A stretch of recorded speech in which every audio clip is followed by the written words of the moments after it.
اچھا میرے بھائیوں، میری طرف متوجہ ہو. اب انشاءاللہ تعالی آپ کی پرچیوں کا سلسلہ شروع کرتے ہیں. کوشش کروں گا ساری پرچیاں کور کروں، ورڈک دے دوں. باقی جو تفصیل ریکوائرڈ ہوگی اس کے لیے آپ ہماری تفصیلی ویڈیوز دیکھیں. میں انشاءاللہ تعالی ہر پرچی کے اوپر ورڈک دے دوں گا تاکہ یہاں جو لوگ آئے ہوئے ہیں اور میرے ممبر پہ بیٹھنے سے پہلے ان کی پرچیاں میرے پاس آ چکی ہیں، ان کے ساتھ جو اخلاقی معاملہ ہے وہ درست رہے کہ ان کی پرچی کا میں نے جواب دے دیا.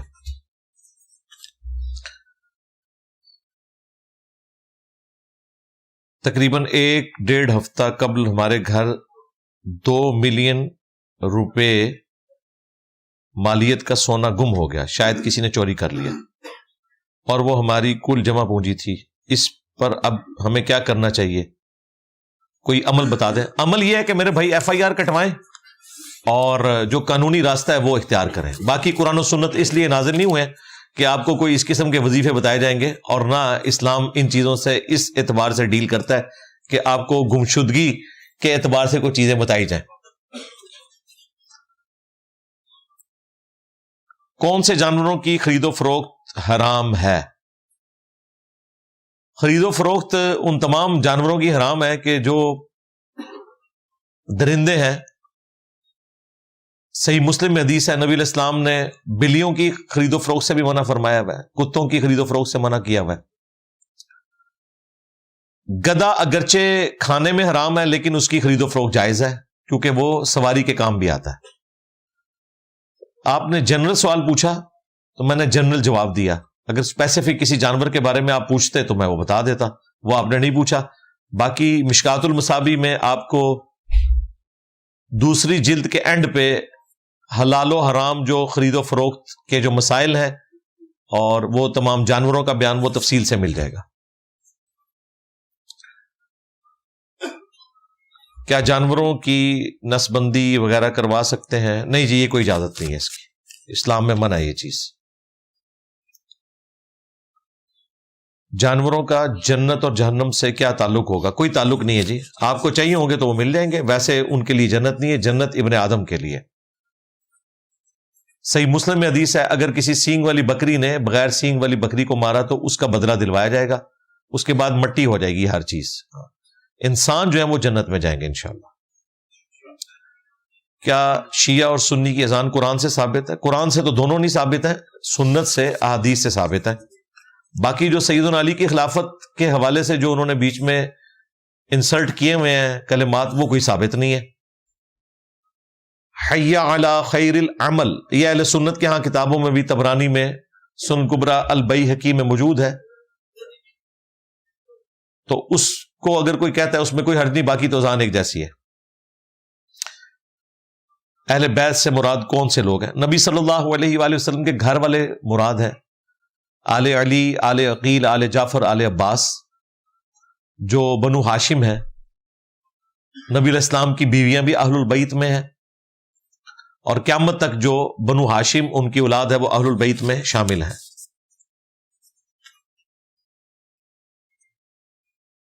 فضائل اعمال شیخ الحدیث مولانا زکریا کاندھلوی نے لکھی ہے.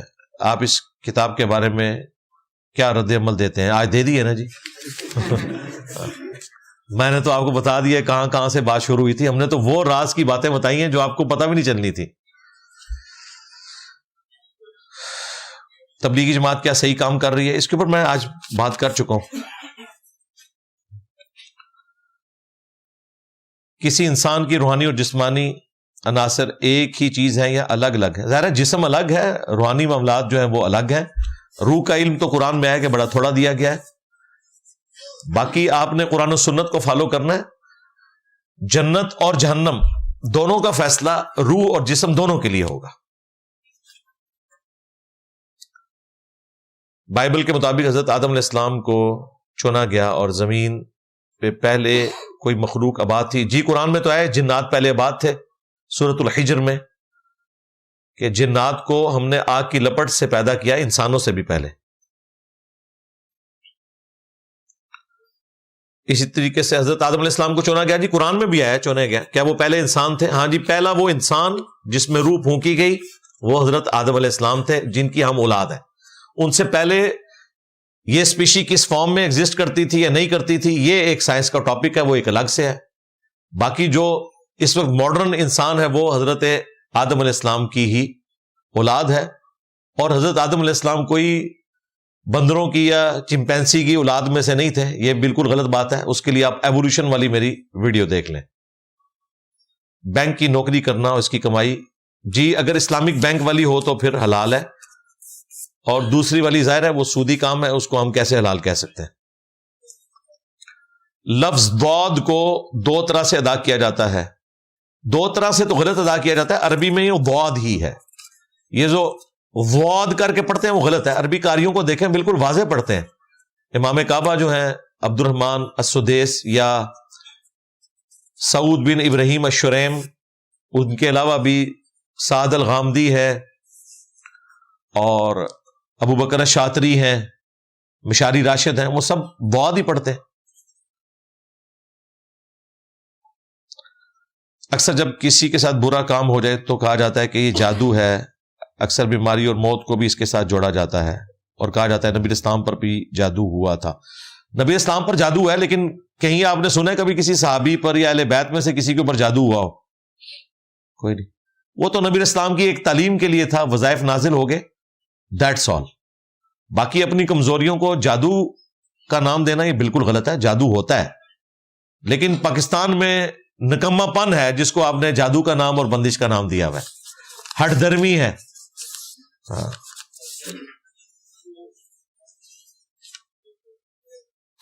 نبی الاسلام کے نام پر انگوٹھے چومنا جائز ہے یا ناجائز؟ انگوٹھے چومنے والی روایت جو ہے وہ بہت کمزور ہے. دروش ہی پڑھا جائے. بنو عباس کون تھے؟ ان کی اہل بیت سے محبت کیا تھی؟ بنو عباس جو اوریجنلی ہیں ظاہر ہے وہ اہل البیت میں سے ہی ہیں.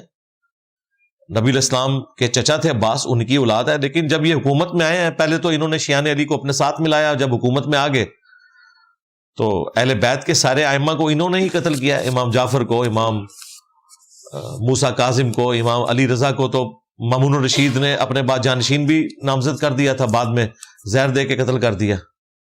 اس کے اوپر میری ویڈیوز ریکارڈ ہیں. آپ کے پاس اس اکیڈمی میں سب گھر والوں سے لڑ کر آنا اللہ کی رضا کے لیے، یہ سفر ہجرت میں شامل ہوگا؟ پہلی بات ہے کہ آپ کو کس نے کہا کہ آپ لڑ کے آئیں؟ دوسری بات، آپ جان بوجھ کے انہیں تنگ کر کے یہاں پہ آ رہے ہیں، یہ تو بالکل غلط بات ہے. اور پھر آنے سے پہلے سارے رشتہ داروں کو بتانا کہ میں ادھر چلوں، تو اس کا مطلب ہے کہ تو پھر آپ ایک ریاکاری والا ہی معاملہ کر رہے ہیں نا. تو یہ کام تو نہ کریں. آپ اللہ کے لیے آئیں، اور آپ کو یہاں آنے کے لیے اگر کوئی توریہ بھی کرنا پڑتا ہے کہ میں اپنے ٹیچر کے پاس جا رہا ہوں یا میں علم حاصل کرنے کے لیے جا رہا ہوں، تو وہ کریں، بجائے یہ کہ آپ لوگوں کو اس طریقے سے تنگ کریں. یہاں آنا ایک نیکی کا کام ہے. یہ کوئی دین میں فرض نہیں ہے کہ آپ نے یہی آنا ہے. علم دین حاصل کرنا فرض ہے، وہ آپ گھر ویڈیوز میں بھی حاصل کر سکتے ہیں. اس کے لیے یہاں آنا ضروری نہیں ہے.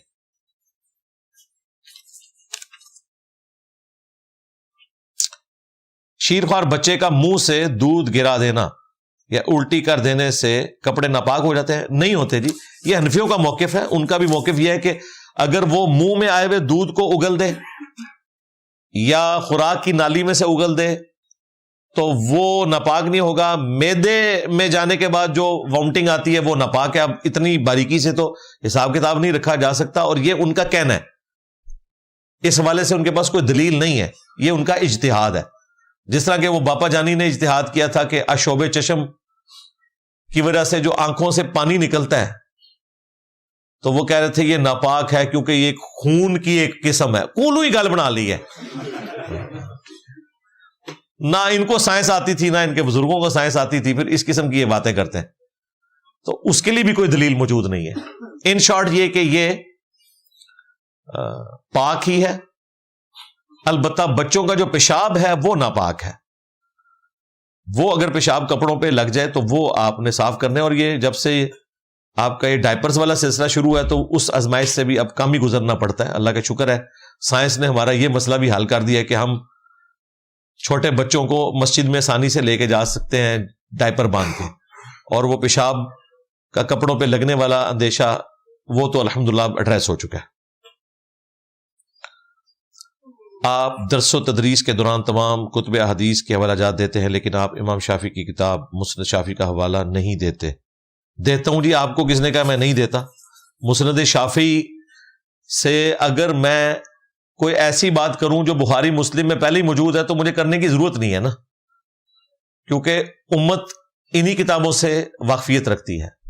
ایون مسند احمد سے بھی میں وہ احادیث بیان کرتا ہوں یا الموطا امام مالک سے جو بخاری، مسلم، ابو داؤد، ترمذی، نسائی، ابن ماجہ میں نہیں موجود ہوتی، کیونکہ جب ان مین سٹریم کی کتابوں کو جو اللہ تعالیٰ نے ایک پوری دنیا میں اہل سنت کے ہاں مقبولیت دے دی ہے، اس کے ہوتے ہوئے باقی کتابوں کا ذکر کرنے کی اس حوالے سے ضرورت نہیں۔ البتہ اگر کوئی ایسی بات ہے جو ان کتابوں میں لکھی ہے اور یہاں موجود نہیں، وہ ہم بیان کرتے ہیں۔ مسند شافعی سے میں نے کئی دفعہ روایت بیان کی ہے، اپنے استاد کے خلاف ایک کلپ بنایا ہے مولانا اسحاق صاحب کے، کیونکہ مولانا اسحاق صاحب نے یہ فرمایا تھا کہ یہ جو صفا مروہ کے درمیان عورتیں دوڑتی ہیں، یہ اجماع اور عملی تواتر سے ٹرانسفر ہوا ہے، اس کے اوپر کوئی حدیث موجود نہیں ہے۔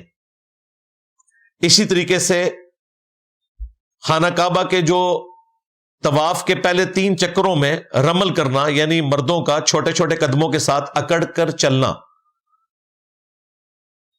یہ تو سنت ہے۔ عورتوں نے اس طریقے سے نہیں چلنا، یہ کسی حدیث میں موجود نہیں ہے۔ تو یہ دونوں باتیں میں نے عبداللہ ابن عمر کا قول مسند شافعی سے پیش کیا ہوا ہے، چونکہ وہ قول میرے پاس ان کتابوں میں نہیں تھا تو مسند شافعی کا میں نے حوالہ دیا تھا جہاں ضرورت پڑے گی۔ اسی طریقے سے مسند شافعی کا میں نے حوالہ حضرت عثمان غنی رضی اللہ تعالیٰ عنہ کے فتوے کے حوالے سے دیا تھا کہ اگر کوئی عورت خلا لے تو وہ اسی خاوند کے ساتھ دوبارہ نکاح کر سکتی ہے، 3 طلاقوں والی عورت نہیں کر سکتی، وہ تو فارغ ہو گئی۔ لیکن اگر مرد نے طلاق نہیں دی تھی، اس نے خلا لیا تھا اور آپ دوبارہ اسی مرد سے وہ شادی کرنا چاہتی ہے تو نئے نکاح اور حق مہر کے ساتھ کر سکتی ہے۔ یہ حضرت عثمان کا فتویٰ میں نے مسند شافعی سے پیش کیا تھا۔ لہٰذا یہ آپ لوگ جو کیٹاگوریکل سٹیٹمنٹ کہہ دیتے ہیں نا کہ علی بھائی آپ نے کبھی مسند شافعی سے کوئی حوالہ پیش نہیں کیا، اس طرح نہ کہا کریں، اس طرح سوال لکھا کریں کہ کہیں کوئی پیش کیا ہے تو وہ بتائیں۔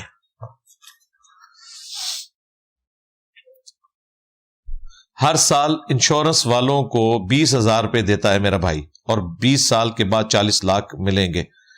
بیوقوفی کر رہا ہے بھائی، اللہ کے بندوں، سونا خرید لیں، 20 مہینوں کے بعد اس کی قیمت ڈبل ہو جائے گی، 20 سال تو انتظار کرنے کی ضرورت ہی نہیں ہے۔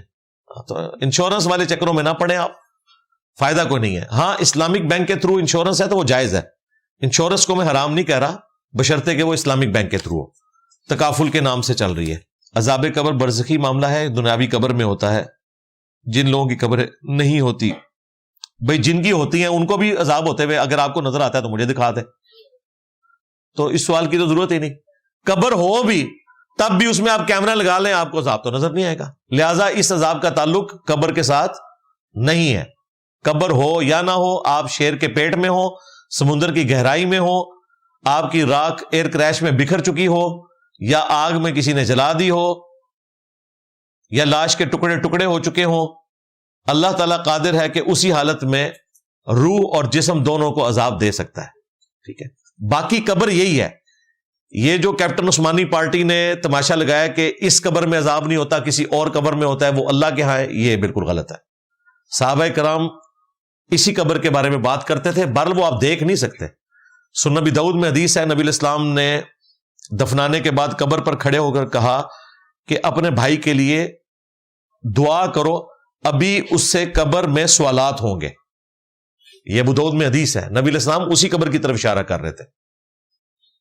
پھر قرآن میں آیا کہ آئندہ سے آپ نے نہ کسی منافق کا جنازہ پڑھنا ہے، نہ اس کی قبر پہ کھڑے ہونا ہے۔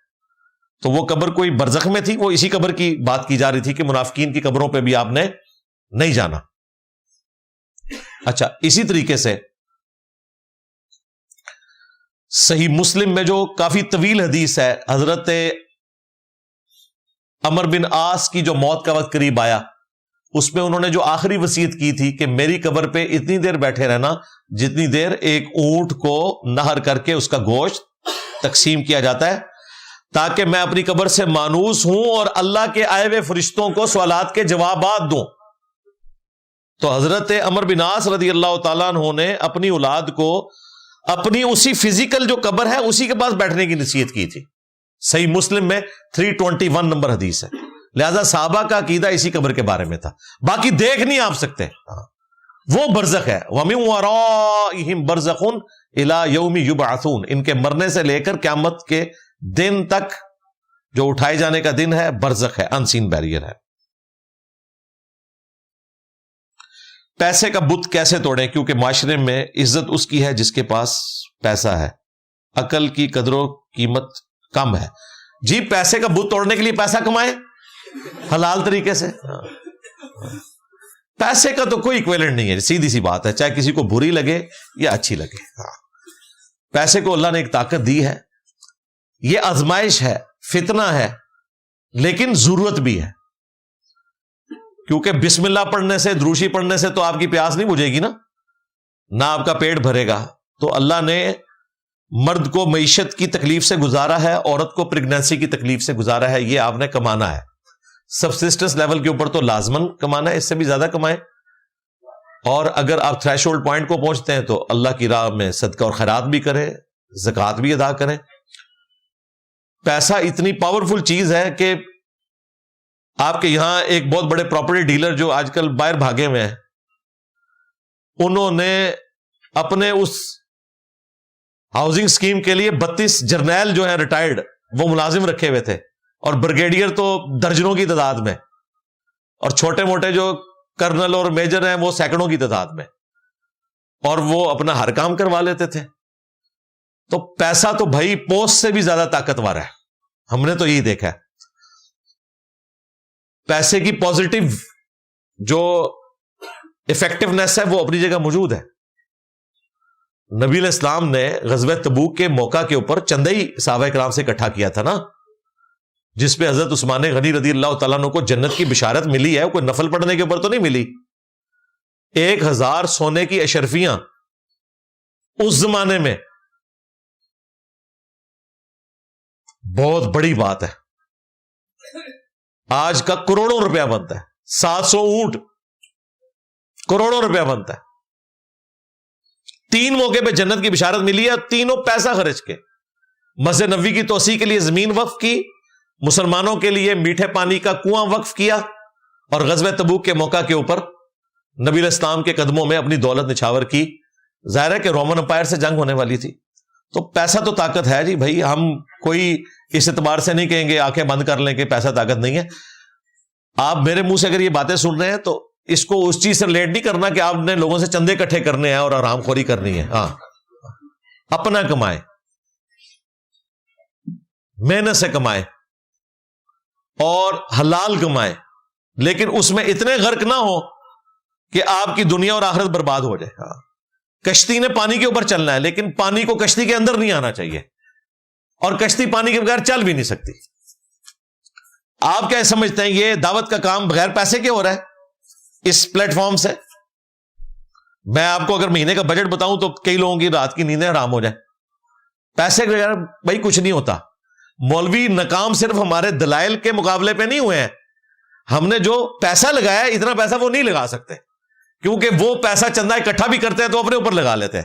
یہاں جیلم میں بعض علماء نے نا شروع میں کوشش کی پمفلٹ چھاپنے کی, ایک دفعہ مشکل سے انہوں نے چھاپے, وہ بھی 15-16 سال پہلے. اس کے بعد وہ پرنٹنگ ہی نہیں کروا سکے کیونکہ پیسہ لگتا ہے. وہ کہتے ہیں اس پہ کدھر لگائیں, اپنے اوپر کیوں نہ لگائیں.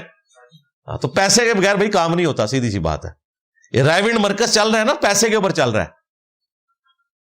اتنے لوگوں کو وہاں پہ چائے ملتی ہے, اتنے لوگوں کو لنگر ملتا ہے, روزانہ کا کروڑوں کا خرچہ ہے ان کا, لوگ آگے دیتے ہیں. ظاہر ہے انہوں نے ایک سلسلہ رکھا ہوا ہے, بڑے امیر لوگ اٹیچ ہیں, وہ دیتے ہیں. پیسے کے بغیر بھائی کوئی کام نہیں ہوتا. تو یہ بات تو ماننی پڑے گی کہ عزت پیسے کے ساتھ ہے, دنیا میں دین کا کام پیسے کے ساتھ ہے, حلال والا پیسہ.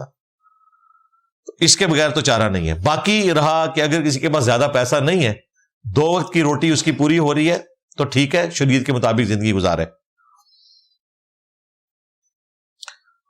ادھار دینے پر میں نے شرط رکھی کہ ادھار بھی ملنے کے بعد بزنس میں کچھ اکویٹی مل جائے تو کیا یہ سود ہے؟ ظاہر ہے سود ہی ہے نا جی, جتنا دیا ہے اتنا ہی لینا ہے نا آپ نے.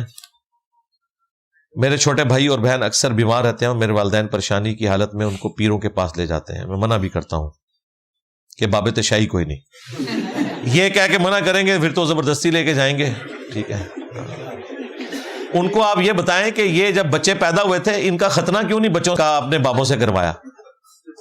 تو باقی دعا تو آپ کسی نیک آدمی سے کروا سکتے ہیں جو اپنی عبادت نہ کرواتا ہو, لیکن میڈیکل علاج کی طرف جائیں.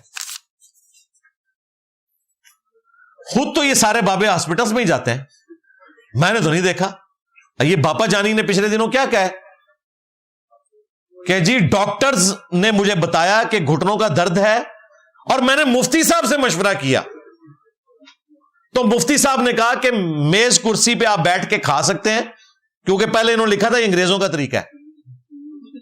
تو میں نے کہا یار مفتی نے یہ کیوں نہیں کہا کہ باپا جانی آپ تو دنیا کو یہ بتاتے ہیں کہ درد والی جگہ پر ہاتھ رکھ کر کے دادا صاحب کی گھوڑی, اپنی دفعہ وظیفہ بھی بھول گیا آپ کو. کتنی دو نمبری ہے. مطلب یہ سیریس بات ہے, ایک تفنن والی بات تو ہے, سیریس بھی ہے کہ لوگوں کو یہ کہتے تھے کہ دادا صاحب کی گھوڑی پڑھنا ہے, خود کہہ رہے ہیں ڈاکٹرز نے بتایا اور میں نے مفتی صاحب سے مشورہ کیا. یار ڈاکٹر سے تو پہلی بات ہے آپ کو مشورہ کرنا ہی نہیں چاہیے تھا. دوسرا, ڈاکٹر نے اگر بتایا تھا تو مفتی سے جو مشورہ کیا ہے تو مفتی نے بھی آپ کو غلط مشورہ دیا ہے. مفتی کا کام تھا وہ کہتا کہ آپ گھٹنے پہ ہاتھ رکھ کے پڑھیں دادا صاحب کی گھوڑی. مفتی نے کہا کہ ٹھیک ہے اس کا علاج کوئی نہیں ہے, آپ کرسی میز پہ بیٹھ کے کھانا شروع کر دیں. اس پہ میں نے کہا تھا کہ یہ آپ کو بزرگوں کے پاس بھیجتے ہیں, خود ڈاکٹروں کے پاس جاتے ہیں, اور ان کے مفتی بھی کتنے سمجھدار ہیں, وہ بھی ان کو وظیفے نہیں بتاتے. Point to be noted. اس معاملے میں یہ ریئلسٹک دنیا میں رہ رہے ہیں. آپ کے معاملے میں انہوں نے ایک شیطانی دنیا کھڑی کی ہوئی ہے جسے یہ روحانی دنیا کہتے ہیں. اس طرح نہیں ہوتا بھائی. دنیا کو اللہ نے اسباب کے ساتھ جوڑا ہوا ہے. نبی اسلام بھی صحابہ کرام کا علاج کروایا کرتے تھے. جو معجزات آپ سے ظاہر ہوئے ہیں وہ آپ کا خاصہ تھا, اور وہ بھی ہر موقع پہ نہیں ہوئے. دیکھ لیں نبی اسلام کے بارے میں صحیح بخاری میں آتا ہے, ایک صحابی کی پنڈلی کی ہڈی ٹوٹ گئی, آپ نے ہاتھ پھیرا بالکل صحیح ہو گئی. لیکن آپ کے اپنے جب دانت ٹوٹے ہیں تو وہ پھر ٹوٹے ہی رہے ہیں. وہ یہ نہیں ہوا کہ آپ علیہ السلام نے رکھ کے تو جوڑ لیے ہو, وہاں اللہ کا حکم نہیں تھا تو وہ دانت شہید ہی رہے. یہ اللہ کی مرضی ہے کہ کس وقت معجزہ ظاہر ہوگا. اپنے لیے کوئی نہیں ہوا, دوسروں کے لیے ہوا ہے, اللہ کی مرضی. خود فاقے کاٹے ہیں, اور دوسری طرف جب کھانا کم پڑتا تھا برکت کی دعا کی ہے. 10 بندوں کا کھانا 300 بندوں نے کھا لیا. مبارک ہاتھ پیالے میں رکھے ہیں, بخاری مسلم میں ہے, 1500 بندوں نے وضو کر لیا, جانوروں کو پلا لیا اور مشکیزیں بھی بھر لی ہیں. یہ اللہ کی مرضی ہے کس وقت معجزہ ظاہر ہو. انہوں نے تو کرامات کو انبیاء کے معجزات سے بھی بڑھایا ہوا ہے, جو کہ ہے بھی کوئی نہیں ان کے پاس, اور کہانیاں کروائی ہوئی ہیں آپ کو. یورپ میں نماز جمعہ کا کیا حکم ہے, کیونکہ شریعت میں تو جمعہ پڑھانا ریاست کے سربراہ کا فرض ہے. تو یہاں کون سا ریاست کا سربراہ پڑھا رہا ہے؟ یورپ کدھر پہنچ گئے, پاکستان میں جمعے کا پوچھے نا. تو یہ حقیقت ہے کہ ریاست کے سربراہ کو ہی پڑھانا چاہیے, یہ افضل ہے. چونکہ اب انہوں نے ڈیوٹیز اپنی چھوڑ دی ہوئی ہیں تو مسلمانوں نے اپنے لیے امام رکھ لیے ہیں. ٹھیک ہے, وہ پیرلل میں سکھا رہے ہیں. جمعہ تو آپ نے پڑھنا ہے, چاہے یورپ ہو, امریکہ ہو, پاکستان ہو, جمعہ تو پڑھنا ہے. سورۃ المائدہ کی آیت نمبر 35 میں وسیلے کا حکم ہے. بالکل وسیلے کا حکم ہے. وسیلے کا جو نہ مانے وہ تو کافر ہے. یہ تو آیا ہے, اسی آیت کے اوپر میں نے پوری ویڈیو ریکارڈ کروائی ہوئی ہے. یہ وسیلہ پنجابی والا تو نہیں ہے بھائی, یہ قرآن والا وسیلہ ہے. اس سے مراد نیک اعمال ہے, اس سے مراد اللہ تعالیٰ کی صفات کا وسیلہ ہے, اس سے مراد اللہ کے نیک بندے سے دعا کروانا ہے. یہ جو آپ واسطے ڈالتے ہیں وہ تو کوئی نہیں موجود اس میں, یہ وسیلہ اور ہے. اس کے لیے آپ میری ویڈیو دیکھیں, وسیلہ اور توسل کے نام پر دھوکہ. اگر ایک بچہ کسی غیر مذہب کے گھر پیدا ہوا اور 14-15 سال کی عمر میں فوت ہو گیا تو اس کے بارے میں کیا حکم ہے؟ اللہ اور اس کے بندے کا معاملہ ہے, آپ کا کیا لینا دینا بھائی. آپ اپنی قبر و آخرت کی فکر کریں. اس قسم کے جو سوالات دکھتے ہیں اس کا کوئی لینا دینا نہیں ہے. میں آپ کو کوئی بات بتا بھی دوں, کسی کی آخرت کا فیصلہ میں دنیا میں نہیں کر سکتا. ہم آپ کو جنرل بتائیں گے جتنا ہمیں بتایا گیا ہے, اس کے بعد مزید ہم نہیں بتا سکتے. یہ تو آپ 14 سال کہہ رہے ہیں, میں کہہ رہا ہوں جی 40 سال کا بھی کوئی نان مسلم دنیا سے کفر کی حالت میں چلا گیا، اس کا فیصلہ آخرت میں ہوگا کہ اسے گیون سرکمسٹانسز کیا ملے تھے، اس کی شاکلہ کیا تھی۔ ان پرنسپل دنیا میں جب وہ زندہ ہوگا ہم اسے یہی بتائیں گے کہ خدا کو نہیں مانو گے تو جہنم میں جاؤ گے، ٹھیک ہے۔ اسی طریقے سے اعلانیہ اگر وہ کفر کرتا ہوا مر گیا، ہم اس کے لیے دعائے مغفرت بھی نہیں کریں گے نان مسلم کے لیے، لیکن اس کی آخرت کا فیصلہ وہ اللہ نے کرنا ہے۔ یورپ میں بندہ انفرادی نماز پڑھتا ہے تو کیا اذان دینا اور فرض سے پہلے اقامت کہنا ضروری ہے؟ سنت ہے، اذان بھی کہیں اقامت بھی، فرض نہیں ہے لیکن سنت ہے۔ سنت جان بوجھ کے آپ نے نہیں چھوڑنی، یہ طریقہ ہے، آپ نے نہیں چھوڑنا۔ سنن نسائی میں حدیث ہے، تیرے رب کو اس گڈریے پہ بڑا پیار آتا ہے جو اکیلا پہاڑ کی چوٹی پر اذان اور اقامت کہہ کر جماعت سے نماز پڑھتا ہے۔ ظاہر ہے کہ جو گڈریا ہے اس نے نماز پڑھنے اب شہر میں تو نہیں آنا، وہ تو شہر سے 10 کلومیٹر دور اپنی بھیڑیں لے کر گیا ہوا ہے، تو اس کی ساری نمازیں وہیں پہ ہوں گی، تو پھر وہ اکیلا اذان دے گا، اقامت کہے گا اور اکیلا جماعت کروائے گا، اسے ثواب ملے گا۔ تو آپ نے یہ سنت طریقہ نہیں چھوڑنا۔ باقی جو مولانا اسحاق صاحب اس میں غلو کرتے تھے نا کہ اگر کوئی اذان یا اقامت نہیں کہتا اس کی نماز ہی نہیں ہوتی، یہ بات غلط ہے۔ اذان اور اقامت تو یہاں بھی کوئی نہ کہتا بھی نماز اس کی ہو جائے گی، سنت سے محرومی ہوگی، لیکن سنت چھوڑنی نہیں ہے۔ ایون جو دوسری جماعت بھی آپ کرواتے ہیں نا اس کے لیے بھی آپ نے اقامت ضرور کہنی ہے، اذان ایک ہی کافی ہوگی۔ اور اذان بھی مسجد میں جماعت کے لیے ضروری ہے، سسٹرز کے لیے ضروری نہیں ہے۔ عورتیں گھروں میں اذان کا انتظار کرتی رہتی ہیں، نہیں، آپ کے پاس ٹائم ٹیبل ہے، 12:21 پہ زور کا وقت داخل ہوا، آپ نماز پڑھ سکتے ہیں۔ مسجد میں تو اذان ہونی ہے جا کے 12:45 یا 1 بجے، انہوں نے تو اپنی سہولت کے مطابق اذان دینی ہے نا، جماعت سے 15 منٹ پہلے وقت داخل ہو گیا، عورت گھر میں نماز پڑھ سکتی ہے۔ اذان مردوں کے لیے ہوتی ہے کہ مسجد میں آ جاؤ، عورتوں کے لیے نہیں۔ اگلے زمانے میں گھڑیاں نہیں تھی تو اذان ہی ذریعہ تھا بتانے کا کہ نماز کا ٹائم ہو گیا۔ اب یہ مسئلہ ختم ہو چکا ہے، اب سحری ہو افطار ہو سب کچھ گھڑی کے اوپر شفٹ ہو چکا ہے، لیکن سنت نہیں بدلی جائے گی، سنت اپنی جگہ رہے گی، یہ ذہن میں رکھیے گا۔ زور کی نماز قضا ہوگی، اب عصر کی نماز کا وقت ہے تو پہلے کون سی نماز ادا کریں؟ نماز کوئی نہیں قضا ہوتی بھائی جب تک غروب آفتاب نہ ہو جائے، زور کی نماز قضا نہیں ہوتی۔ آپ یہ کہیں کہ عمومی جو سنت ہے اس سے وقت گزر گیا تو عصر کے وقت میں بھی زور پڑی جا سکتی ہے، مجبوری ہے نا آپ کی، تو یہ قضا نہیں ہوئی۔ آپ عصر والے امام کے پیچھے زور کی نیت کریں اور اس کے بعد عصر کے 4 فرض الگ سے پڑھ لیں تاکہ نماز کی ترتیب قائم رہے، اور اگر آپ عصر والے کے پیچھے عصر پڑھ لیتے ہیں اور زور بعد میں پڑھ لیتے ہیں تب بھی درست ہے، یہ اجتہادی مسئلہ ہے۔ نماز قضا نہیں ہوئی بھائی، زور کی نماز زہر کا وقت داخل ہونے سے لے کر غروب آفتاب تک قضا نہیں ہوتی، اور مغرب اور عشاء کی نماز غروب آفتاب سے لے کر فجر کا وقت داخل ہونے تک قضا نہیں ہوتی، لیکن عمومی روٹین نہیں بنانی۔ آپ نے نماز آپ نے 5 اوقات میں الگ ہی پڑھنی ہے، جب مجبوری ہو حالات فیوریبل نہ ہو تو آپ 2 نمازوں کو جمع کر سکتے ہیں، اور وہ بھی زور اثر جمع ہو سکتی ہے، مغرب اور عشاء جمع ہو سکتی ہے، فجر کو آپ نے الگ سے پڑھنا ہے۔ کیا نماز پڑھنے کے دوران سلام کا جواب اشارے سے دینا حدیث سے ثابت ہے؟ بالکل، ابو داؤد میں ہے، الموطا امام مالک میں، اس کے اوپر میرا کلپ ریکارڈ ہے کہ نبی علیہ السلام کے صحابہ کرام علیہم رضوان میں یہ سنت رائج تھی کہ وہ ہاتھ کے اشارے سے جواب دیا کرتے تھے۔ اس پہ تفصیلی ویڈیو ریکارڈ ہے، نماز کے دوران سلام کا جواب دینا، پھر سلام کے تفصیلی احکام و مسائل، اس میں نان مسلم کو سلام کرنا، نماز کے دوران سلام کا جواب دینا، ایک مرد کیا نامحرم عورت کو سلام کر سکتا ہے، یہ ساری کی ساری چیزیں میں نے اس میں بتائی ہوئی ہیں۔ اگر موت کا وقت اور جگہ معین ہے تو پھر خودکشی حرام کیوں ہے؟ موت کا جو جگہ اور وقت اللہ کے علم میں ہے نا، کہ کب کسی کو موت آئے گی اور کس طریقے سے آئے گی، یہ اللہ کے علم میں ہے، ہمیں تو نہیں پتا۔ ہم اللہ کے علم کے تو پابند ہی نہیں ہیں، ہم پابند ہیں اللہ کے حکم کے۔ اللہ کے علم کے تو تب پابند ہونا جب ہمیں پتا ہو۔ کسی کو پتا ہے کہ اس نے روڈ ایکسیڈنٹ میں مر جانا ہے؟ اگر کسی کو پتا ہے تو ٹھیک ہے، جائے روڈ ایکسیڈنٹ میں مر جائے، کہ میں اللہ تعالیٰ کے علم کے مطابق عمل کر رہا ہوں۔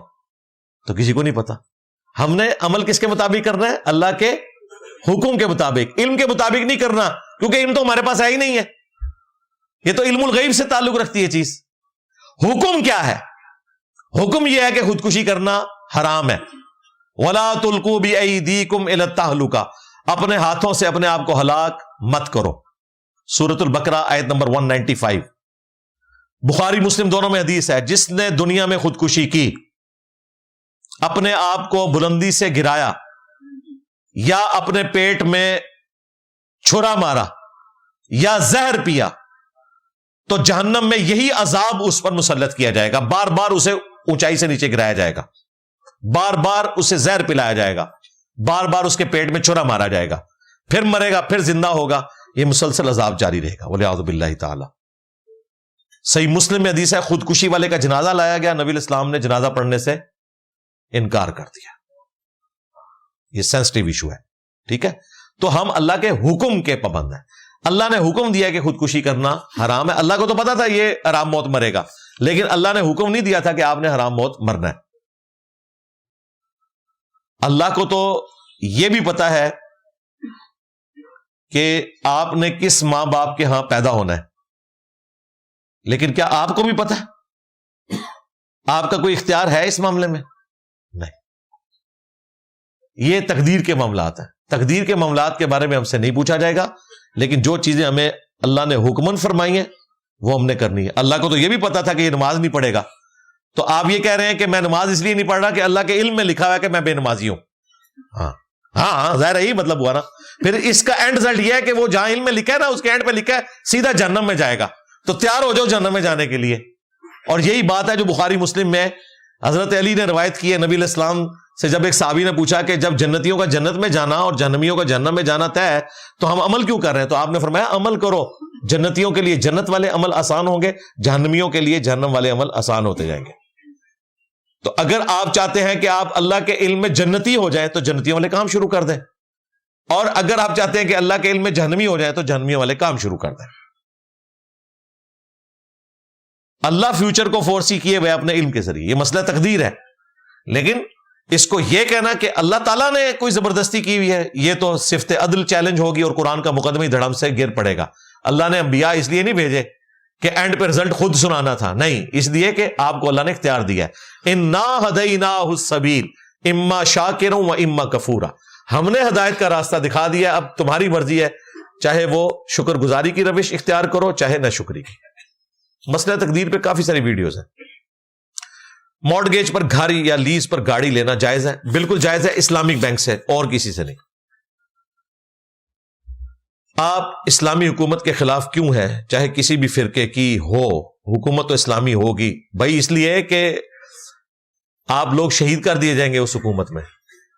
مفتی منیب صاحب کیا بریلوی فرقہ چھوڑ گئے؟ صرف دیوبندیوں کی مسجد کے افتتاح میں گئے ہیں تو بریلویوں نے کہا ہے کہ تجدید ایمان کریں. تو اس کا مطلب پتہ کیا ہے کہ آج اگر باپا جانی خلیفۃ المسلمین ہوتے ہیں پاکستان میں تو مفتی منیب صاحب مرتد اور واجب القتل تھے. تو آپ ناحق قتل چاہتے ہیں لوگوں کا. ہم فرقوں کی اسلامی حکومت کے خلاف ہیں, مسلمانوں کی اسلامی حکومت کے خلاف نہیں ہے. اس کے لیے ہم ہی تو کوشش کر رہے ہیں, لیکن فرقوں کی اسلامی حکومت آ گئی تو بھائی سب سے پہلے جو اسلامک خلافت اور حکومت کی بات کرنے والے ہیں وہ مارے گئے. مجھے بتائیں اگر ٹی ایل پی کی حکومت آ جائے تو ڈاکٹر اسرار کی جماعت زندہ بچے گی جو خلافت کی بات کر رہے ہیں؟ سب سے پہلے ان کے اوپر خلافت اپلائی ہو جائے گی. اوکے کہ جی خلافت آ گئی ہے, اب خلیفہ فیصلہ کرے گا آپ کے مستقبل کا. تو یہ بڑا خطرناک کھیل ہے. اللہ تعالیٰ محفوظ کرے گی پاکستان کو کہ اس طرح کا کوئی معاملہ ادھر آ جائے. آپس میں فرقے جس طرح لڑ رہے ہیں, فرقوں کے اندر بھی اختلافات ہیں. ایک تو ہے نا فرقہ ورسز فرقہ, فرقوں کے اندر بھی اختلافات ہیں. آج آپ نے یہی تو سنا ہے کہ 2 تبلیغی جماعت والے آپس میں لڑے ہیں, 5 بندے شہید ہو گئے. آپ یونیورسٹیز میں مخلوط تعلیمی نظام کے خلاف کبھی بات کیوں نہیں کرتے؟ میں کرتا ہوں جی. آپ کو کس نے کہا میں نہیں کرتا؟ میں تو سیکس ڈسپلن کو بڑی سختی سے فالو کرنے کا قائل ہوں اور کرتا ہوں. میں تو مولویوں کے مدرسوں میں جو کچھ ہوتا ہے اس کے بھی خلاف بولتا ہوں, تو یونیورسٹی کے بارے میں کیوں نہیں بات کروں گا؟ کرتا ہوں بالکل. لیکن جب تک ہمارے پاس الٹرنیٹو سسٹم اویلیبل نہیں ہے تو جس طرح میں کہتا ہوں نا کہ نمازیں انہی کے پیچھے پڑھیں گے, چندے انہی مولویوں کو دیں گے, حالانکہ میں پتا ہے یہ حرام خوری بھی کر رہے ہیں, لیکن ہماری مجبوری ہے نا, انہی کو دینا ہے. اسی لولے لنگڑے سسٹم کو آگے لے کے چلنا ہے, اسی میں سے بہتری آنی ہے. اسی طریقے سے انہی یونیورسٹیز میں کو ایجوکیشن میں مجبوراً بچیوں کو تعلیم دلوانی پڑے گی جب تک آلٹرنیٹو سسٹم ہمارے پاس اویلیبل نہیں ہے. یہ نہیں ہم کہہ سکتے کہ تعلیم دلوانا چھوڑ دیں, ورنہ یہ سارے مولوی جب ان کی عورتیں پریگننٹ ہوتی ہیں تو فیمیل گائناکالوجسٹ کیوں ڈھونڈ رہے ہوتے ہیں؟ جب تم بچیوں کی تعلیم کے خلاف ہو تو اس موقع کے اوپر کوئی لیڈی ڈاکٹر کیوں ڈھونڈ رہے ہوتے ہو؟ تم تو اسے غلط سمجھتے تھے. اور اللہ کا شکر ہے آج پاکستان میں میجورٹی ہمارے جتنے سٹیز ہیں اور بڑے بڑے قصبے ہیں, ایک نہیں کئی لیڈی ڈاکٹرز اویلیبل ہیں, گائناکالوجسٹ جو عورتوں کو پریگنینسی کے دوران اس طریقے سے ٹریٹمنٹ دیتی ہیں. پھر نرسز تو ہیں ہی ہیں. تو یہ وہ شعبہ ہے, ایک ٹیچنگ کا اور دوسرا میڈیکل کا, جس میں عورتوں کا آنا ضروری ہے. کیا کافروں کی آیات مسلمانوں کو لگائی جا سکتی ہیں؟ اگر مسلمان وہ کام نہیں کر رہے اور آپ جان بوجھ کر کافروں والی آیات ان پہ لگا رہے تو یہ تو خوارج کا طریقہ ہے.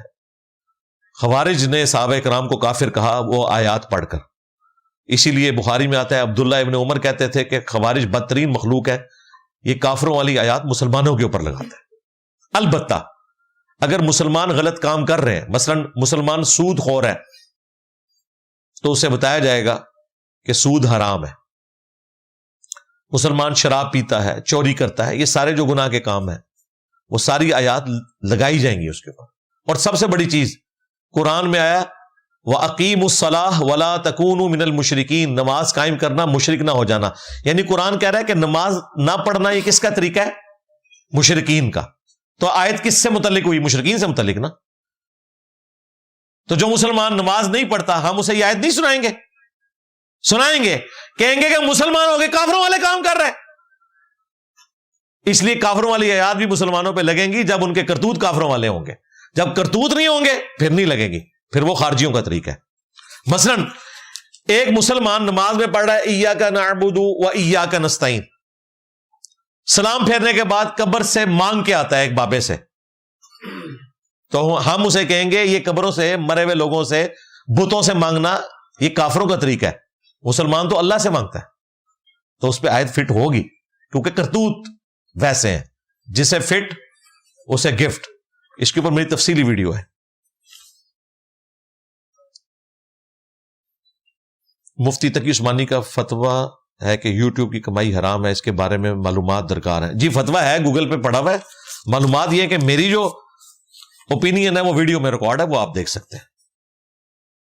جس دن دفتر میں کوئی کام نہ ہو صرف وقت گزار کر تنخواہ لینا کیسا ہے؟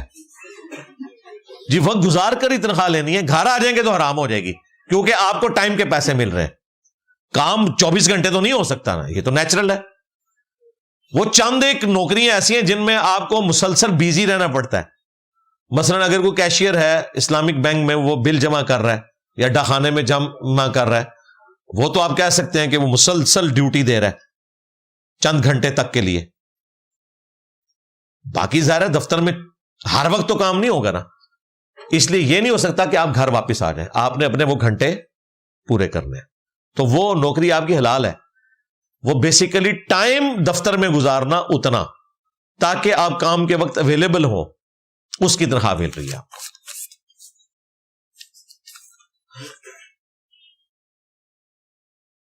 کسی سرکاری ملازم کا چھٹی والے دن پارٹ ٹائم جاب یا کاروبار کرنا, اگر تو گورنمنٹ اجازت دے تو آپ کر سکتے ہیں. ہمارے ادارے میں تو بھائی آفیسر کے لیے کوئی ایسی اجازت نہیں تھی. ہمارے ادارے والوں کے جو آفیسرز ہیں ان کے لیے جاب کرنا حرام تھا. یہ آپ نے اپنے ادارے کے پوائنٹ آف ویو سے پالیسی ان سے پوچھنی ہے.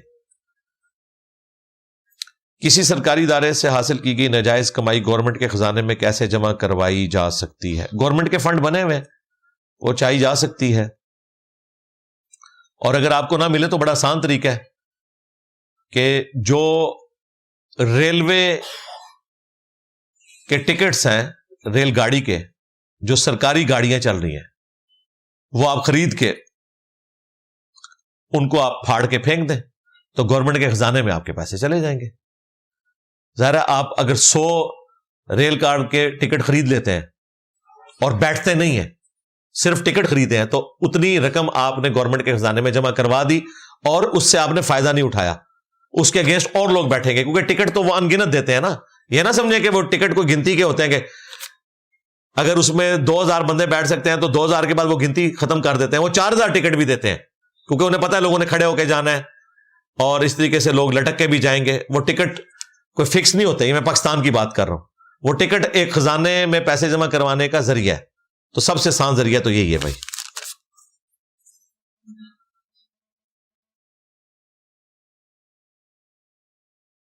مسجد کے اندر سلیب ریٹ سے بچنے کے لیے کسی دوسرے گھر سے بجلی دینا یا لینا تاکہ بجلی کا بل مسجد کا زیادہ نہ آئے. تو 2 میٹر لگوا لینا بھائی مسجد میں. امام مسجد کے لیے الگ لگوا لیں آپ اور ایک مسجد کے لیے لگوا لیں. باقی اس طریقے سے کام نہ کریں. اکثر لوگ پہلے عمرہ کرتے ہیں جبکہ حج فرض ہے. بھائی حج اس لیے نہیں کر پاتے کہ حج کا خرچہ بہت زیادہ ہے. عمرہ تو 1.5-2 لاکھ میں ہو جاتا ہے, 2.5 لاکھ تک. حج جو ہے وہ 10 لاکھ سے سٹارٹ ہوتا ہے, اس لیے وہ کرتے ہیں. ہاں جو لوگ حرمین کے قریب رہ رہے ہیں ان کو تو پہلے حج ہی کرنا چاہیے کیونکہ وہ تو فرض ہے. جو یہاں سے ہے ظاہر ہے وہ عمرہ بھی کر لیں, کم از کم اللہ کا گھر دیکھ آئیں گے, قبر رسول پہ حاضری ہو جائے گی صلی اللہ علیہ وآلہ وسلم. تو اگر کسی کے پاس حج کے پیسے نہیں تو اس پہ حج فرض نہیں ہے. اب حج کے پیسے جمع نہیں ہو رہے, عمرے کے ہیں تو بھائی عمرہ ہی کر لیں. حج اور عمرہ دونوں ہی نبی الاسلام کی سنت ہے. حج فرض ہے, عمرہ سنت عبادت ہے, لیکن محرومی تو اختیار نہ کریں. جو آپ کے پاس آپشن اویلیبل ہے اسے تو یوٹیلائز کریں. دیوبندی اور بریلوی شرک کرتے ہیں, کیا ان کے پیچھے نماز جائز ہے؟ آپ حضرت عثمان رضی اللہ تعالیٰ کی مثال دیتے ہیں, ان سے بغاوت کرنے والے مشرک نہیں تھے. کوئی اور بات بتائیں. کوئی اور بات بتانے کی ضرورت ہی نہیں ہے. اس کی وجہ یہ ہے کہ یہ بات بھی تو ہم نے ہی آ کے بتائی ہے نا. پہلے تو اپنے ان بزرگوں پر, ان فرقوں کے بڑوں کے اوپر, ان کی قبروں پہ کھڑے ہو کر قنوت نازلہ پڑھیں کہ تم لوگ تو کہتے تھے بدعتی کے پیچھے بھی نماز نہیں ہوتی ہے. یہ تو انجینئر صاحب نے بتایا کہ حضرت عثمان کا فتویٰ ہے کہ بدعتی کے پیچھے نماز ہو جاتی ہے. پہلے تو ان پہ لعنتیں بھیجیں نا کہ انہوں نے آپ کو غلط مسئلہ کیوں بتایا. شرک والی بات پہ تو ہم بعد میں آئیں گے. انہوں نے تو یہ بات بھی آپ کو نہیں بتائی. وہ تو کہتے ہیں اپنے فرقے کے علاوہ کسی کے پیچھے نماز ہی نہیں ہوتی. وہ تو کہتے ہیں اہل بدعت کے پیچھے نماز ہی نہیں ہوتی. شرک والی بات کی طرف ہم بعد میں آئیں گے. تو پہلے آپ کے بابے تو ہو گئے فارغ. اب یہ حضرت عثمان والی جو ہم بات کہہ رہے ہیں یہ ہم بتا رہے ہیں آپ کو. ہاں اب اگلی بات بھی ہم ہی آپ کو بتائیں گے کیونکہ آپ کے بڑوں نے تو آپ کو 2 نمبری سکھائی تھی اور آپ کو کہا تھا کہ بدعتی کے پیچھے نماز نہیں ہوتی ہے. حضرت عثمان کا فتویٰ ہم نے نکال کے ایٹ لیسٹ آپ کے بڑوں کا 2 نمبر ہونا یا کم علم ہونا یا جاہل ہونا ثابت کر دیا. اب آپ آئے اہل علم کے پاس تو اہل علم نے آپ کو یہ پہلی بات تو بات بتا دی کہ اہل بدعت کے پیچھے نماز پڑھنا درست ہے.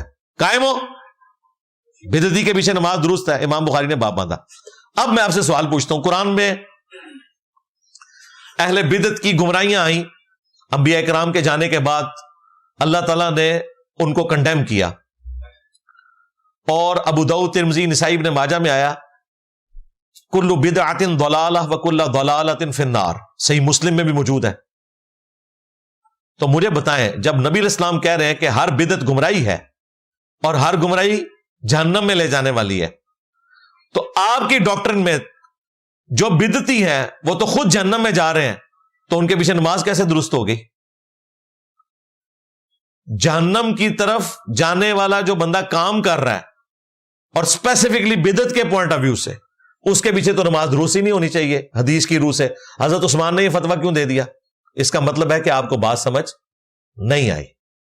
نماز جہنمی کے پیچھے بھی ہو جائے گی جب تک وہ مسلمان ہے.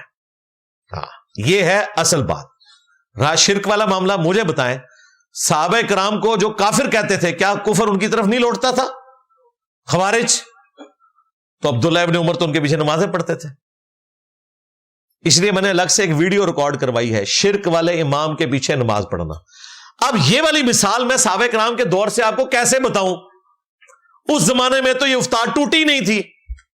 یہ تو آپ کی ڈیمانڈ اسی طریقے سے ہے کہ میں نبی علیہ السلام کے زمانے سے آپ کو کوئی ایسی مثال بتاؤں جس میں ایک مسلمان دوسرے مسلمان کے اوپر تلوار اٹھا لے. یہ فتنہ تو صحابہ کرام کے دور میں شروع ہوا. اس کے لیے میں آپ کو حضرت علی کے فتوے بتاؤں گا نا, جن کے دور میں یہ مسئلہ کھڑا ہوا. نبی علیہ السلام کی حدیثوں سے میں آپ کو کیسے بتاؤں؟ یہ ڈیمانڈ ہی آپ کی غلط ہے. اسی طریقے سے کلمہ گو مشرک کا مسئلہ یہ تو شروعی بعد میں ہوا ہے. اس زمانے میں قریب ترین مثالیں یہی تھیں جو میں دے سکتا ہوں. اس سے میں نے اوورآل آپ کو ڈاکٹرن کلیئر کر دی کہ اسلام میں ڈاکٹرن یہ ہے کہ کوئی بدعتی ہو، بد عقیدہ ہو، اگر وہ اہل قبلہ ہے، اہل کلمہ ہے، اہل اسلام ہے، تو اس کے پیچھے نماز درست ہوگی جب تک کہ آپ اسے کافر نہ کہیں. مثلا قادیانی ہے نا، ہم انہیں کافر کہتے ہیں نا، قادیانیوں کے پیچھے نماز درست نہیں ہے. اگر آپ نے دیوبندی بریلویوں کے پیچھے نماز پڑھنے سے انکار کرنا ہے تو پہلے آپ ڈکلیئر کریں کہ دیوبندی بریلوی کافر اور دار اسلام سے خارج ہے، نعوذ باللہ، پھر اگلی بات ہوگی. ہاں، وہ بریلوی دیوبندی دار اسلام سے خارج ہے جو چشتی رسول اللہ اور تھانوی رسول اللہ کو صحیح سمجھتے ہیں، ان کے پیچھے نماز بھی نہیں ہوگی. لیکن وہ اب میں نے چھوڑے ہی کوئی نہیں ہے. اینا رولا پایا کہ جڑے دفاع کرنے والے سن، مناظرے لڑنے والے، وہ بھی کہتے نہیں کتابیں بدل گیا نا، یہ تو شرک ہے، یہ تو کفر ہے. ہم انجینئر صاحب کے ساتھ ہیں، چشتی رسول اللہ جو پڑھوائے وہ کافر ہے. کیسا ڈرے جے؟ ٹھیک ہے. یہ بعض لوگ پوچھ رہے ہوتے ہیں، انجینئر صاحب کہتے ہیں چندے ان کو دو، وہ تو چشتی رسول اللہ. بھائی کون سا امام ہے جو چشتی رسول اللہ کا دفاع کر رہا ہے؟ ذرا سامنے لے کے آؤ. کوئی بھی نہیں سامنے آ کے دفاع کر رہا. الٹا وہ کہہ رہے ہیں کتابیں بدل گئی ہیں، یہ کفر ہے. اور بزرگ میں مار دیتے، اور مناظر میں علمی موت مار دیتے جڑے دفاع کرتے سن، سب ناز کے جے.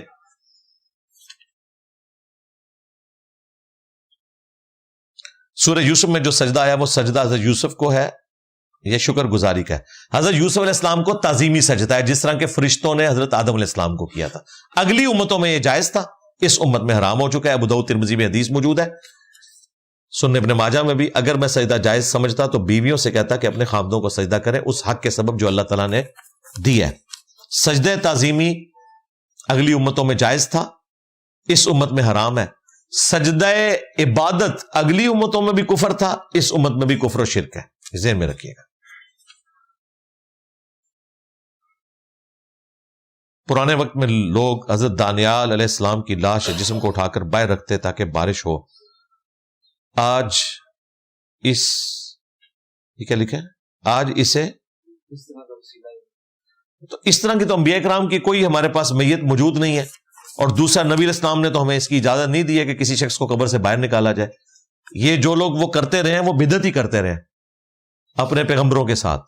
انہوں نے تو اس سے بھی اگلی چیز کی ہے، انہوں نے نبیوں کی قبروں پہ سجدے بھی کیے ہیں، غلط کیا.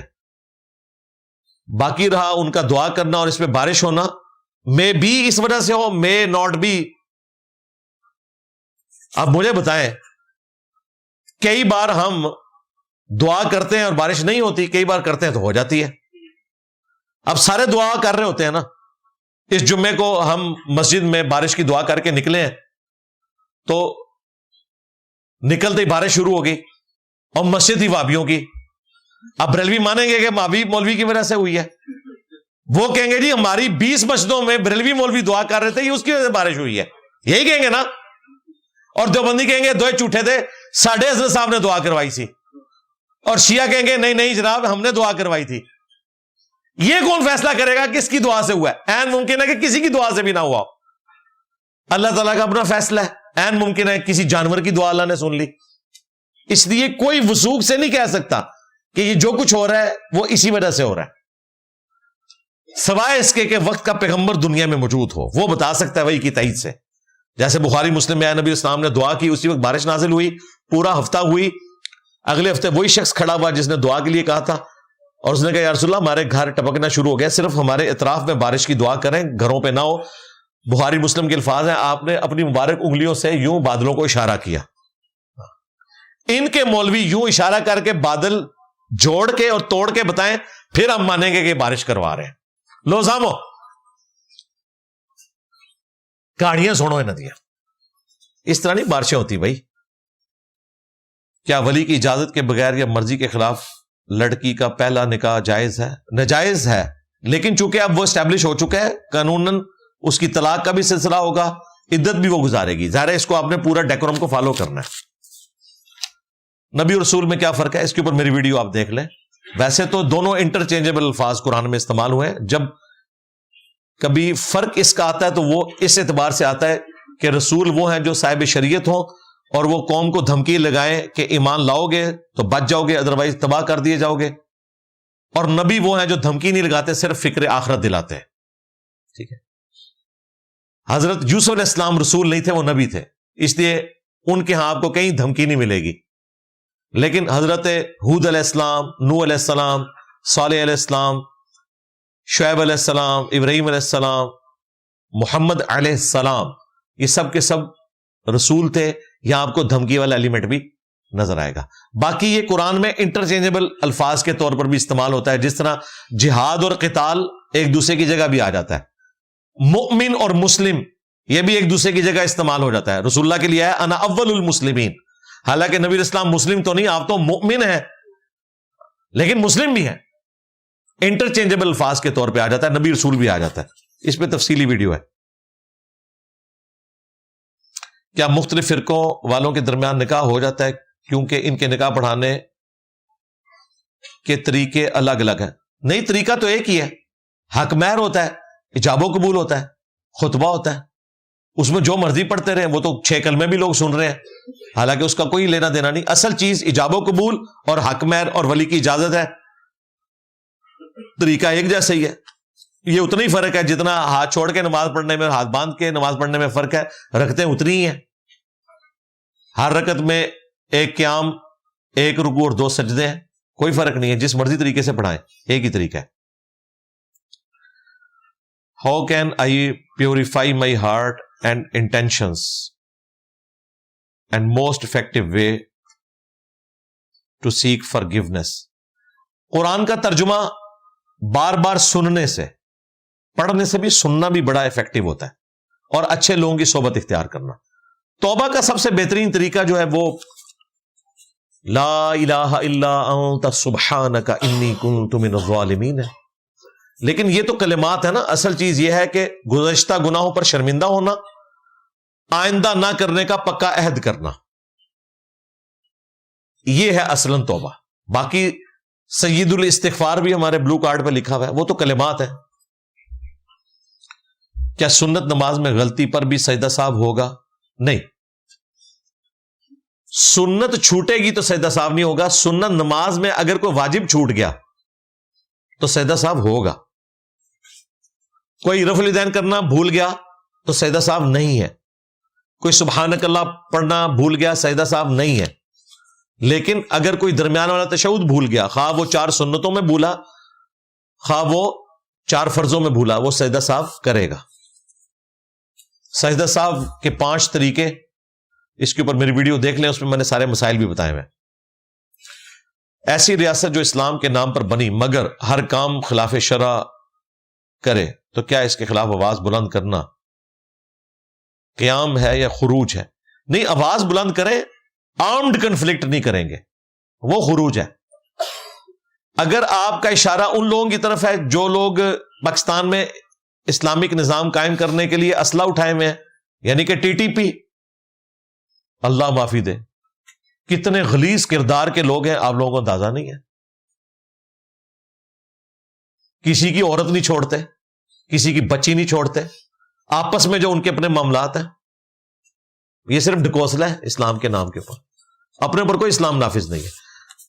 ابھی یہ جو طریقے طالبان افغانستان ہے، جنہوں نے واقعی جہاد کیا امریکہ کے خلاف اور ہم ان کے ساتھ تھے، افغانستان سے کتنے لوگ ہمارے لائیو سیشن میں آئے کہ رفع الیدین کرنے والوں کو جیل میں پھینک دیتے ہیں، اور اگر کوئی زیادہ اڑ پھنس کرے تو گولی مار کے قتل بھی کر دیتے ہیں رفع الیدین کرنے پہ. جو لوگ کہتے ہیں اسلامی نظام آئے، اے جائے اسلامک نظام، کہ افغانستان میں آپ مسجد میں رفع الیدین نہیں کر سکتے، دیوبندیوں کی مسجد میں.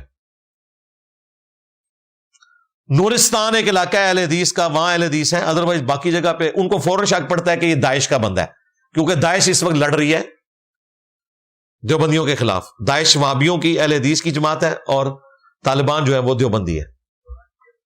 اب مجھے بتائیں، جو رفع الیدین کرنے پہ بندوں کو جیل میں ڈال دیں، زیادہ اڑ پھنس کرنے پہ گولی مار دیں، اللہ بچائے جی اس قسم کے اسلامی نظام سے. آپ پاکستان میں یہ اسلامک نظام لانا چاہتے ہیں تو پھر یہ دعوت کا کام تو سارا ختم ہو جائے گا نا.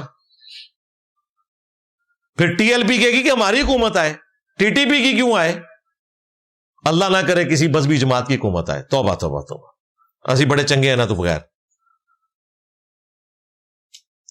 غیر مسلم ملکوں میں جا کر آپ کو حلال گوشت نہیں ملتا مل جاتا ہے میرے بھائی، حلال گوشت اللہ سے ملتا ہے. مسلمانوں کی کئی آرگنائزیشن ہے جنہوں نے باقاعدہ سرٹیفائی کیا ہوا ہے حلال گوشت کو ملتا ہے. اور اگر نہیں مل رہا تو ضروری تو نہیں گوشت کھانا بھائی، اور تھوڑی چیزیں کھانے کے لیے. باقی یہ آپ غیر اللہ کے نام پہ ہو یا اللہ کے نام کے بغیر ذبح کیا ہوا گوشت ہو یا مشینی گوشت ہو، یہ کوئی حلال نہیں ہے. اس کے اوپر میری تفصیلی ویڈیو ریکارڈ ہے. بالکل کوئی حلال نہیں ہے. جب ہم غیر ملک سے پاکستان کچھ ہفتے یا ایک مہینے کے لیے آئیں تو کیا ہم قصر نماز پڑھیں؟ بھائی پاکستان میں جب آپ آتے ہیں یہ آپ کا وطن اصلی ہے، یا تو آپ مکمل طور پہ ہجرت کر جائیں نا، جس طرح مہاجر انڈیا چھوڑ کے پاکستان آ گئے تھے، پھر وہ کئی سالوں بعد ویسے اپنے وہ آباء و اجداد کی قبروں پہ گئے یا مکانوں کو دیکھا، وہ تو آپ کہہ سکتے ہیں کہ وہاں پہ مسافر ہیں. آپ لوگ مسافر نہیں ہیں، آپ لوگ تو بار بار آتے ہیں، اس لیے آپ کے اوپر یہ حکم نہیں لگے گا آپ یہاں بھی پوری پڑھیں گے وہاں پر بھی پوری. اگر لڑکے اور لڑکی کے گھر والے مل کر ایک دعوت میں لڑکی کی رخصتی کر دیں تو کیا اس کے بعد دعوت ولیمہ الگ دینا ہوگی؟ ولیمہ تو ہونا ہی ہونا ہے. ولیمہ تو عورت کی رخصتی کے بعد ہوتا ہے، اس سے پہلے نہیں ہو سکتا. یہ کوئی دنیاوی آپ نے رسم نہیں پوری کرنی ہے. ولیمہ ایک مذہبی ایکٹیویٹی ہے اور وہ جڑی ہوئی ہے رجسٹری کے اوپر نہیں، قبضہ ملنے کے اوپر. نکاح صرف رجسٹری ہے، یہ قبضے کے بعد ہے. اگر جلدی میں ہو تو فرض نماز پڑھ کر گاڑی میں سنت اذکار کر سکتے ہیں؟ جی بالکل کر سکتے ہیں. ایک مسلمان کا غیر مسلم یا کافر سے حقوق العباد کا معاملہ کیا ہوگا؟ ظاہر ہے جی بدلہ دلوایا جائے گا. باقی وہ کیسے دلوایا جائے گا وہ اللہ اور بندوں کا معاملہ ہے، وہ آخرت میں دیکھیں گے. ہمیں حکم یہ ہے کہ دنیا میں آپ نے لین دین صاف کر کے چلنا ہے. صحیح بخاری میں حدیث ہے آخرت میں نیکیاں دینی پڑیں گی. اب رہا غیر مسلم، اسے تو آخرت میں نیکیاں بھی کام نہیں آئیں گی. اس کی وجہ یہ ہے کہ اللہ تبارک و تعالی شرک اور کفر کرنے والے کے ساتھ ڈیفرنٹ معاملہ کرے گا. اس کی کمپنسیشن پھر اس طرح ہو سکتی ہے کہ اس کے عذاب میں تھوڑی تخفیف کر دی جائے اس کے بدلے میں. جنت نہیں اس طریقے سے ملے گی. بینک سے گاڑی یا ٹریکٹر لے کر اسے بیچ کر اپنی ضرورت پوری کر سکتے ہیں. یہ ٹریکٹر اور گاڑیوں کا حلالہ نکلوانا ہوتا ہے. جیسے وہ مولوی ہوتے ہیں نا وہ حلالہ نکالنے والے، اس طریقے سے نہیں کر سکتے بھائی، اس کام کے لیے نہیں ہے یہ چیزیں. اگر کوئی لڑکی ذات سے باہر ہو اور گھر والے شادی کے لیے نہ راضی ہو تو کیا کریں؟ نہ کرو. مطلب آپ زبردستی شادی کر کے لا کے ماں باپ کے آگے اس کو پھینکیں گے تو آپ سمجھ لیں کہ شیر کے آگے ایک معصوم بکری کو پھینک رہے ہیں. آپ تو خود باہر ہوں گے تو وہ تو بینڈ بجا دیں گے اس کا. ہاں اگر آپ نے ماں باپ کے پاس اپنی بیوی کو نہیں رکھنا، الگ سے گھر میں رکھنا ہے، ٹھیک ہے، اور اپنی بیوی کو یہ بھی مجبور نہیں کرنا کہ وہ آپ کے ماں باپ کی جا کے خدمت کرے اور ان کے قدموں کو ہاتھ لگائے. علیحدہ سے ایک آپ لائف گزارنا چاہتے ہیں پھر آپ ضرور کر لیں، لیکن ہمارے اس معاشرے میں ایسا ہوتا نہیں ہے. اس لیے میں تو اس قسم کی کسی شادی کو سپورٹ نہیں کرتا. بعد میں ایک دنگا فساد ہی کھڑا ہوتا ہے. کافی سارے لوگوں نے دعاؤں کے لیے کہا ہے تو ہم دعا بھی کر لیتے ہیں اینڈ پہ. سسٹرز نے، بھائیوں نے، باقیوں کی پرچیاں اس وقت اب تھوڑی سی رہ گئی ہیں لیکن چونکہ انہوں نے جانا ہے اس لیے ان کو جلدی سے نکالتے ہیں کہ 2 بجے تک یہاں سے یہ نکل جائے انشاءاللہ تعالی. اللہم انی اسألک بانک انت اللہ لا الہ الا انت الاحد الصمد الذی لم یلد ولم یولد ولم یکن له کفوا احد وإلہکم الہ واحد لا الہ الا هو الرحمن الرحیم الف لام میم اللہ لا الہ الا هو الحی القیوم اللہم صلی علی محمد وعلی آل محمد ربنا آتنا فی الدنیا حسنہ وفی الآخرة حسنة وقینا عذاب النار ربنا آتنا من لدنک رحمہ وهيئ لنا من امرنا رشدا لا الہ الا انت سبحانك انی كنت من الظالمین اللهم اغفر لحينا وميتنا وشاهدنا وغائبنا وصغيرنا وكبيرنا وذكرنا وانثانا اللهم من احييته منا فاحيه على الاسلام ومن توفیته منا فتوفه على الایمان. اے اللہ جن جن بھلائیوں کا سوال تیرے محبوب صلی اللہ علیہ وآلہ وسلم نے تجھ سے کیا، ہمارے حق میں، ہمارے ماں باپ کے حق میں، ہمارے بیوی بچوں کے حق میں، پوری امت کے حق میں قبول و منظور فرما۔ جن جن چیزوں کے شر سے تیرے محبوب صلی اللہ علیہ وآلہ وسلم نے تیری پناہ طلب کی، تمام مسلمانوں کو ان چیزوں کے شر سے اپنی پناہ عطا فرما۔ ہمارے ملک پاکستان کی خیر فرما، پورے عالم اسلام کی خیر فرما، خصوص بالخصوص انڈیا میں، کشمیر میں، فلسطین میں، چائنا میں، یمن میں، عراق میں، شام میں، افغانستان میں، پاکستان میں، جہاں کئی مسلمان برسی کی زندگی گزار رہے ہیں، غیب سے ان کی عزت آبرو جان و مال کی حفاظت فرما۔ اے اللہ جو بیمار ہیں انہیں شفاء کلی عطا فرما، جو فوت ہو چکے ان کی مغفرت فرما، جو زندہ ہیں انہیں موت سے پہلے قبر و آخرت کی تیاری کرنے کی توفیق عطا فرما۔ تمام مسلمانوں کی تمام نیک دلی جائز دعاؤں کو اپنی بارگاہ میں قبول و منظور فرما۔ سبحان ربک رب العزت عما یصفون وسلام علی المرسلین والحمد للہ رب العالمین وصلی اللہ علی النبی الکریم وعلی آلہ واصحابہ اجمعین الی یوم الدین آمین۔